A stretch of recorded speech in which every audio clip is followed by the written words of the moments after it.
വളരെ പെട്ടെന്ന് വണ്ണം കുറയാനും അതുപോലെ തന്നെ ഒരു ഹെൽത്തി ലൈഫ് സ്റ്റൈൽ ആഗ്രഹിക്കുന്നവർക്കും വേണ്ടിയിട്ടുള്ള ഒരു അടിപൊളി സ്മൂത്തി എങ്ങനെ ഉണ്ടാക്കാൻ നോക്കാം. അതിനായിട്ടൊരു ഡ്രാഗൺ ഫ്രൂട്ടിൻ്റെ പകുതിയോളം എടുക്കാം. ഇനി നമുക്ക് വേണ്ടത് അതിലേക്ക് ഈന്തപ്പഴമാണ്. നല്ല മധുരമുള്ള ഈന്തപ്പഴമാണെങ്കിൽ 1-2 എടുത്താൽ മതിയാവും. ഇപ്പോൾ എൻ്റെ കയ്യിൽ മധുരമില്ലാത്തതായതുകൊണ്ട് ഞാനൊരു 4 ഈന്തപ്പഴോളം എടുത്തിട്ടുണ്ട്. ഇനി നമുക്കത് കുറച്ച് നേരം വെള്ളത്തിലിട്ടിട്ടൊന്ന് സോക്ക് ചെയ്തെടുക്കാം. അതിനായിട്ട് കുറച്ച് വെള്ളം ഒഴിച്ച് കൊടുത്ത് നമുക്ക് ഒരു അരമണിക്കൂറോ 1 മണിക്കൂറോ നേരം വയ്ക്കാം. ഇനി ഒരു ബൗൾ എടുക്കുക. അതിലേക്ക് ഒരു 2 ടീസ്പൂണോളം ചിയാ സീഡ് ഇട്ട് കൊടുക്കുക. ഇനി ഒരു 100 മില്ലിയോളം പാലൊഴിച്ച് കൊടുക്കാം. ഇപ്പം ഞാനിവിടെ ലോ ഫാറ്റ് മിൽക്കാണ് എടുത്തിരിക്കുന്നത്. ഇപ്പം നിങ്ങളുടെ കയ്യിൽ സാധാ പശുമ്പാലാണെങ്കിലും അതെടുക്കാം, കുഴപ്പമൊന്നുമില്ല. ഇനി നമുക്കതൊരു സ്പൂൺ വെച്ചിട്ട് നന്നായിട്ടൊന്ന് മിക്സ് ചെയ്തെടുക്കാം. ഇതെല്ലാം നന്നായിട്ട് കട്ടയില്ലാണ്ട് നന്നായിട്ടൊന്ന് മിക്സ് ചെയ്തെടുക്കുക.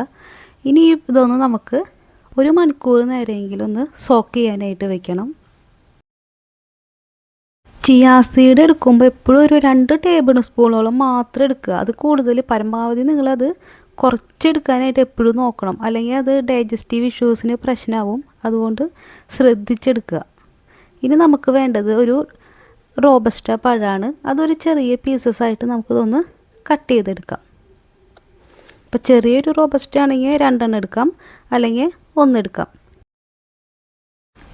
ഇനി ഒരു മിക്സറിലേക്ക് ഒരു 1/4 കപ്പോളം ഓട്സ് ഇട്ട് കൊടുക്കാം. അതിനുശേഷം നമ്മൾ നേരത്തെ കട്ട് ചെയ്ത് വെച്ചിട്ടുള്ള റോബസ്റ്റ അതിലേക്ക് ഇട്ട് കൊടുത്തിട്ട് നന്നായിട്ട് ഇതൊന്ന് അടിച്ചെടുക്കാം. ഇതുപോലെ നല്ല സ്മൂത്തായിട്ടൊന്ന് അടിച്ചെടുക്കാം.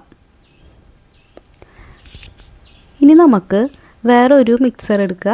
അതിലേക്ക് നമ്മൾ നേരത്തെ സോക്ക് ചെയ്ത് വെച്ചിട്ടുള്ള ഡേറ്റ്സൊക്കെ ഇട്ട് കൊടുക്കാം. ചെറിയ പീസസ് ആയിട്ട് കട്ട് ചെയ്ത് വെച്ചിട്ടുള്ള ഡ്രാഗൺ ഫ്രൂട്ടും കൂടി നമുക്കിതിലേക്ക് ഇട്ട് കൊടുക്കാം.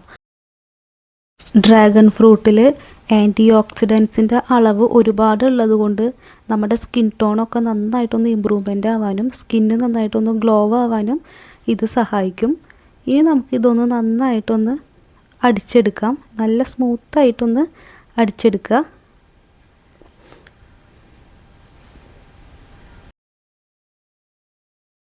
ഡെയിലി നമുക്ക് ഇത് ബ്രേക്ക്ഫാസ്റ്റ് ആയിട്ടോ അല്ലെങ്കിൽ നൈറ്റ് ഒരു ഡിന്നറായിട്ടോ എടുക്കാൻ പറ്റിയിട്ടുള്ള ഒരു അടിപൊളി സ്മൂത്തിയാണിത്. ആദ്യമായിട്ടാണ് നിങ്ങൾ എൻ്റെ ചാനൽ കാണുന്നതെന്നുണ്ടെങ്കിൽ പ്ലീസ് മറക്കാതെ ഒന്ന് സബ്സ്ക്രൈബ് ചെയ്യണേ. ഇനി നമുക്ക് ഒരു ഗ്ലാസ്സിലേക്ക് നേരത്തെ അടിച്ച് വെച്ചിട്ടുള്ള ഓട്സിൻ്റെയും ബനാനേൻ്റെയും മിക്സ് ആദ്യം നമുക്ക് ഒഴിച്ച് കൊടുക്കാം. ഇങ്ങനെ ലെയറായിട്ടാണ് ഞാനിപ്പോൾ ഇത് ഒഴിച്ച് കൊടുക്കുന്നത്. ഒരു കളർഫുള്ളിന് വേണ്ടിയിട്ട് ഒഴിച്ച് കൊടുക്കണമെന്നുള്ളൂ. ഇനി നമ്മൾ നേരത്തെ അടിച്ച് വെച്ചിട്ടുള്ള ഡ്രാഗൺ ഫ്രൂട്ടിൻ്റെ മിക്സും കൂടി ഇതിലേക്ക് ഒഴിച്ചു കൊടുക്കാം.